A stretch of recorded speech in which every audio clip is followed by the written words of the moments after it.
Rural SI Gunasekhar 20,000 రూపాయల లంచం తీసుకుంటూ ఏసీబీ అధికారులకు చిక్కారు. ఉప ముఖ్యమంత్రి పవన్ కళ్యాణ్ ప్రాతినిధ్యం వహిస్తున్న ఈ నియోజకవర్గంలో ఒక పోలీస్ అధికారి ఇలా లంచం తీసుకుంటూ పట్టుబడడం చర్చనీయాంశమైంది. పిఠాపురం మండలం పి దొంతమురుకు చెందిన 2 వ్యక్తులపై ఉన్న ఎస్సీ అట్రాసిటీ కేసు నుంచి తప్పించుకునేందుకు ఆ 2 వ్యక్తులను రూరల్ ఎస్ఐ గుణశేఖర్ 20,000 రూపాయల లంచం అడిగారు.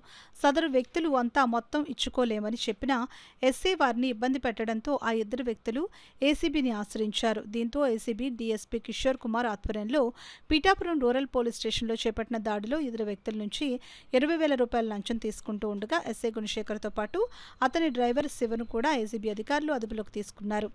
వారిని జ్యుడిషియల్ రిమాండ్కు తరలించారు. Lanka Gunasekhar SI Pithapuram rural police station అతను ఆ కేసును మేము హయ్యర్ ఆఫీసర్ చెప్పి దాన్ని ఫాల్స్ కేసుగా రిఫర్ చేస్తాము అనే దీంతో ఈ కంప్లైనెంట్ అదేవిధంగా వాళ్ళ బ్రదర్ దగ్గర నుంచి ఇద్దరి దగ్గర నుంచి ఒక్కొక్కరి దగ్గర 10,000 టోటల్ 20,000 డిమాండ్ చేయడం జరిగింది. ఆ డిమాండ్ చేసిన తర్వాత ఎవరైతే ఎస్ఐ గారు ఉన్నారో అతను కంటిన్యూస్గా కంప్లైంట్ డిమాండ్ చేస్తున్నారు.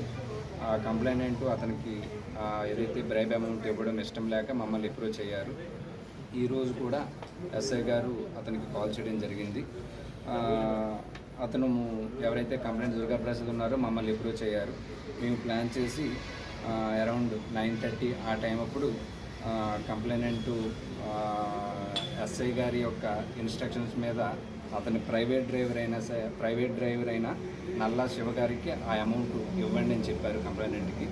ఈ కంప్లైనెంట్ వెళ్ళి నల్లా శివ గారికి ఆ అమౌంట్ ఇవ్వడం జరిగింది. మేము అది అయిన తర్వాత ఈ రైడ్ చేసి రెడీ హ్యాండెడ్గా పట్టుకోవడం జరిగింది.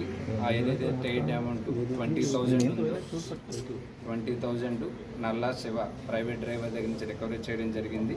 ఈరోజు ఎస్ఐ గారు అయిన గుణశేఖర్ అతను డ్రైవర్ అయిన నల్లా శివ గారిని ఇద్దరిని కూడా అదుపులోకి తీసుకోవడం జరిగింది. ఫర్దర్ ఫార్మాలిటీస్ కంప్లీట్ చేసి జ్యుడిషియల్ రిమాండ్కి వాళ్ళని పంపించడం జరుగుతుంది. పీపుల్ అందరికీ రిక్వెస్ట్ ఏంటంటే ఎవరైనా సరే గవర్నమెంట్ అఫీషియల్స్ ఎవరైనా బ్రైబ్ అమౌంట్ డిమాండ్ చేస్తే మాత్రం ఇమీడియట్గా ఏసీబీ అఫీషియల్స్ని ఇంప్రూవ్ అవ్వమని చెప్పి అందరినీ కూడా రిక్వెస్ట్ చేయడం జరుగుతుంది.